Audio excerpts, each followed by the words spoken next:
নমস্কার and welcome back to say Bangla. গতকাল রাত্রে যখন আমরা ঘুমাচ্ছিলাম তখন আমেরিকা তাদের অত্যাধুনিক B2 স্টিল বোমা দিয়ে ইরানের 3টি গুরুত্বপূর্ণ পারমাণবিক স্থাপনার উপর হামলা করে। এই ঘটনা শুধুমাত্র মধ্যপ্রাচ্যের ভূ রাজনীতিকে নাড়িয়ে দেয়নি, বরং এটা গোটা বিশ্বের অর্থনীতি, তেলের বাজার, এমনকি ভারতের কৌশলগত স্বার্থের উপর একটা বড় প্রভাব পড়তে পারে। এখন আমি আপনাদেরকে বলবো যে এটা কেন এত গুরুত্বপূর্ণ এবং এরপর ইরানের পক্ষ থেকে কী ধরনের রিয়াকশন আসতে পারে, এই সব কিছু আমরা জেনে নেওয়ার চেষ্টা করবো এই ভিডিওর মাধ্যমে। তাহলে চলুন শুরু করা যাক। আমেরিকার এই যুদ্ধের গল্প শুরু হয়েছিল ডিয়াগো গার্সিয়া থেকে, যেটা ভারত মহাসাগরের মধ্যে একটা ছোট্ট দ্বীপ, যেটা ভারতের দক্ষিণ দিকে অবস্থিত। এটা হচ্ছে আমেরিকার একটি গুরুত্বপূর্ণ সামরিক ঘাঁটি।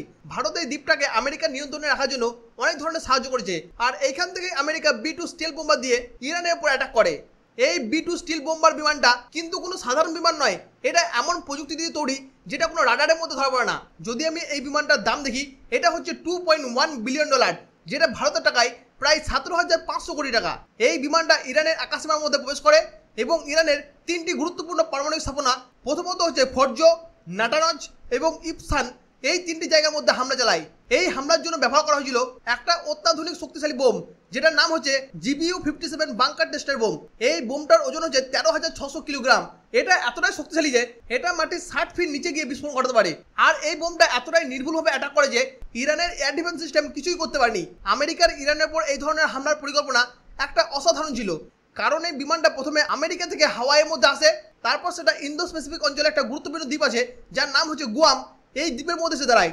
অবশেষে এটা ভারত মহাসাগরের মধ্যে ডিয়াগো গার্সিয়াতে এসে পৌঁছায়, তারপর সেটা ইরানের মধ্যে গিয়ে হামলা করে।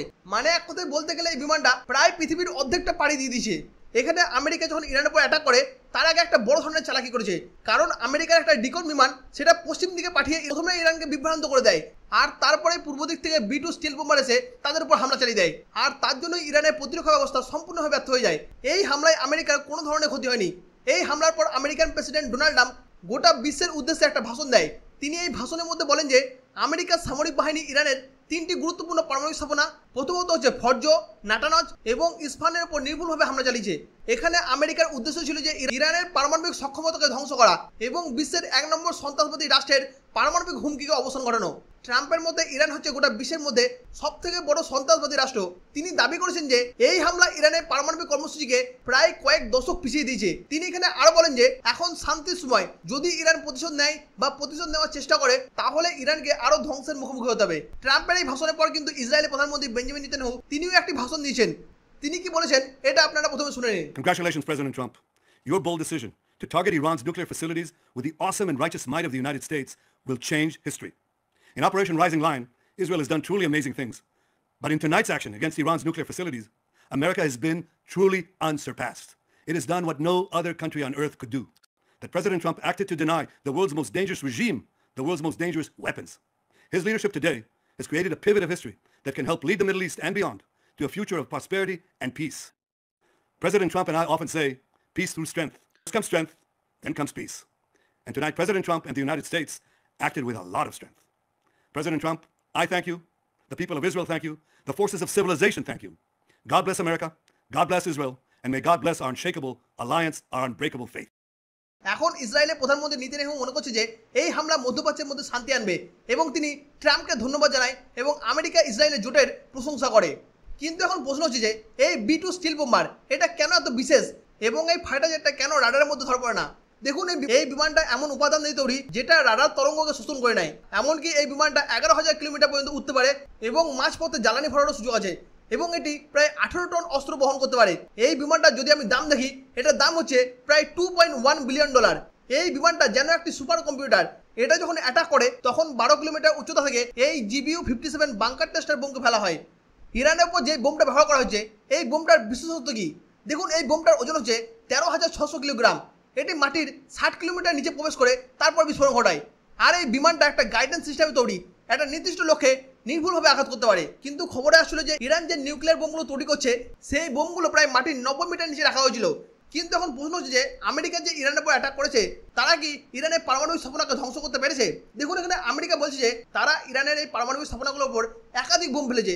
যদি একাধিক বোম ফেলা হয় তাহলে প্রথম বোমটা যদি গর্ত তৈরি করে তাহলে দ্বিতীয় বোমটা সেই গর্তের আরও গভীরে চলে যায়। এখানে আমেরিকা দাবি করছে যে তারা ইরানের পারমাণবিক স্থাপনাকে ধ্বংস করে দিয়েছে। তবে ইরানের রাষ্ট্রীয় মিডিয়া দাবি করছে যে তারা আগেই তাদের গুরুত্বপূর্ণ সরঞ্জামকে সেখান থেকে সরিয়ে নিয়েছে। তারা বলছে যে আমেরিকার বোমগুলো তাদের প্রবেশপথ পর্যন্ত পৌঁছাতে পেরেছে, তবে পুরোটা ধ্বংস করতে পারেনি। তাহলে এখানে কার কথা সত্যি, ইরান না আমেরিকা? দেখুন, এটা নির্ভর করছে স্যাটেলাইট চিত্রের উপর এবং গোয়েন্দা তথ্যের উপর।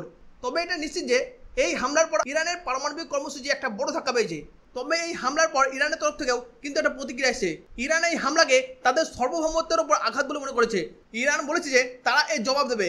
এখানে ইরানের একটি বড় পটেনশিয়াল হচ্ছে ইরানের নৌবাহিনী স্টেট অফ হারমুজকে বন্ধ করতে পারে, কারণ এটা হচ্ছে একটা সংকীর্ণ জলপথ যেখান দিয়ে গোটা বিশ্বের প্রায় 20% তেল আমদানি রপ্তানি করা হয়। যদি ইরান এটাকে বন্ধ করে দেয় তাহলে গোটা বিশ্বের মধ্যে তেলের দাম অনেক বেড়ে যাবে, যার ফলে ভারতের মতো দেশ যারা তেল আমদানি করে তাদের অর্থনীতির উপর একটা বড় প্রভাব পড়তে চলেছে। এছাড়াও ইরানের যেসব প্রক্সি গ্রুপ আছে, যেমন ইয়েমেনের ইহুদি বিদ্রোহী এবং হিজবুল্লাহর মতো গ্রুপগুলো সক্রিয় হতে পারে। তারা আমেরিকা এবং ইসরায়েলের উপর হামলা চালাতে পারে, যার ফলে এই যুদ্ধ একটা বিশাল বড় আকার রূপ নিতে পারে। তবে এখানে ইরানের সরকারের জন্য একটা বড় চ্যালেঞ্জ হচ্ছে তারা যদি কোনো ধরনের পদক্ষেপ না নেয় তাহলে তাদের জনগণ এবং আন্তর্জাতিক সম্প্রদায়ের কাছে কোনো সম্মান থাকবে না। তাই আমি আশা করছি যে হয়তো ইরান ইসরায়েলের উপর কোনো না কোনো ধরনের প্রতিশোধমূলক পদক্ষেপ নেবেই। এই হামলার পর গোটা বিশ্বের ভূ রাজনীতির মধ্যে একটা পরিবর্তন দেখা যাচ্ছে। রাশিয়া এবং চীন এই হামলা তীব্র নিন্দা করেছে, কারণ ইরান হচ্ছে রাশিয়া এবং চায়নার একটা বড় মিত্র। তাই এই ঘটনা আমেরিকার বিরুদ্ধে একটা শক্ত অবস্থান নিতে উৎসাহিত করতে পারে। এখানে রাশিয়া কিন্তু ইরানকে অস্ত্র সরবরাহ করতে পারে, এমনকি চীন অর্থনৈতিকভাবে ইরানকে সাহায্য করতে পারে। তবে এই যুদ্ধের প্রভাব মধ্যপ্রাচ্যের মধ্যে দেখা যাচ্ছে। যদি মধ্যপ্রাচ্যের মধ্যে ইরানের প্রভাব কমে তাহলে সৌদি আরব এবং ইসরায়েলের প্রভাব বাড়বে, যার ফলে এটা গোটা মধ্যপ্রাচ্যের শক্তির একটা ভারসাম্য বদলে দিতে পারে। তবে আমার মনে হচ্ছে যে এই যুদ্ধের ফলে তেলের দাম বাড়তে পারে, যা গোটা বিশ্বের জন্য একটা বড় হুমকি হয়ে দাঁড়াচ্ছে। 2024 সালে প্রতি ব্যারেল তেলের দাম ছিল $80 থেকে $90। যদি এই সংকট তৈরি হয় তাহলে সেটা $120 পার হয়ে যেতে পারে। এই যুদ্ধ ভারতের উপর একটা বড় প্রভাব পড়তে পারে, কারণ ভারত মধ্যপ্রাচ্য থেকে প্রচুর পরিমাণে তেল আমদানি করে। তাই তেলের দাম যদি বাড়ে তাহলে আমাদের জ্বালানি খরচা বেড়ে যাবে, যার ফলে ভারতের অর্থনীতির মধ্যে একটা বড় প্রভাব পড়তে চলেছে। এছাড়াও ভারত বর্তমানে ইরানের চাবাহার বন্দরকে নিয়ে কাজ করছে, যেটা আমাদের মধ্য এশিয়ার প্রবেশের কৌশলগত পথ। আমেরিকার এই হামলা আমাদের পরিকল্পনার জন্য একটা বাধা সৃষ্টি করতে পারে, তবে ভারতের জন্য একটা সুযোগ রয়েছে, কারণ আমরা আমাদের প্রতিরক্ষা ব্যবস্থাকে আরও শক্তিশালী করতে পারি এবং সেটা নিজেদের প্রযুক্তি দিয়ে উন্নত করতে পারি। এই ঘটনা আমাদেরকে মনে করিয়ে দেয় যে প্রযুক্তি এবং সামরিক শক্তি কতটা গুরুত্বপূর্ণ, আর তার জন্যই ভারত তার প্রতিরক্ষা ক্ষমতা বাড়াচ্ছে। আমরা আমাদের পিনাকা মিসাইল সিস্টেমকে আরও উন্নত করছি, যেটার রেঞ্জ হচ্ছে বর্তমানে 300 কিলোমিটার এবং এটা 44 সেকেন্ডে প্রায় 12টা মিসাইল নিক্ষেপ করতে পারে। এটা গোটা বিশ্বের মধ্যে সেরা মিসাইল সিস্টেমগুলোর মধ্যে একটি। এখানে আপনার কি মনে হয়, ইরান কি আমেরিকা এবং ইসরায়েলকে কোনো ধরনের জবাব দেওয়ার চেষ্টা করবে, না জবাব দেবে? আপনার মতামত অবশ্যই কমেন্টে লিখে জানান।